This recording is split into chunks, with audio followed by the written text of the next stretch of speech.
बिस्मिल्लाहिर्रहमानिर्रहीम। अस्सलामुअलैकुम दोस्तों, ओडीआई वर्ल्ड कप 2023 में आज इंडिया और इंग्लैंड के माबेन मैच खेला गया। अगर ओडीआई वर्ल्ड कप में इंग्लैंड टीम की बात करें तो इंग्लैंड टीम ने बिल्कुल मायूस किया।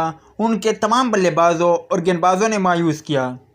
आज इंडिया और इंग्लैंड के माबेन होने वाले मैच का नतीजा आ गया, मगर आपको बताता चलो कि अब भी पाकिस्तान के पास चांस मौजूद है और पाकिस्तान के पास चांस मज़ीद बढ़ गया है।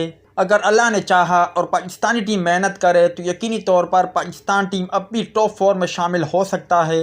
अब भी पाकिस्तान टीम सेमीफाइनल के लिए क्वालिफाई कर सकता है। अब आप भाई मुझे बताएं, क्या पाकिस्तान टीम सेमीफाइनल के लिए क्वालिफाई कर जाएगा और आज की ताज़ा तरीन पॉइंट टेबल क्या है, चलो देखते हैं। दोस्तों, आज इंडिया और इंग्लैंड के माबेन होने वाले मैच में इंडिया की टीम ने कामयाबी हासिल की और इंडिया की टीम दोबारा से टॉप पर आ गया है। साउथ अफ्रीका दूसरे, न्यूजीलैंड की टीम तीसरे, ऑस्ट्रेलिया की टीम चौथे, श्रीलंका की टीम पाँचवें, पाकिस्तान की टीम छठे, अफगानिस्तान की टीम सातवें, नीदरलैंड की टीम आठवें, बांग्लादेश की टीम नौवें और इंग्लैंड की टीम 10वें नंबर पर मौजूद है।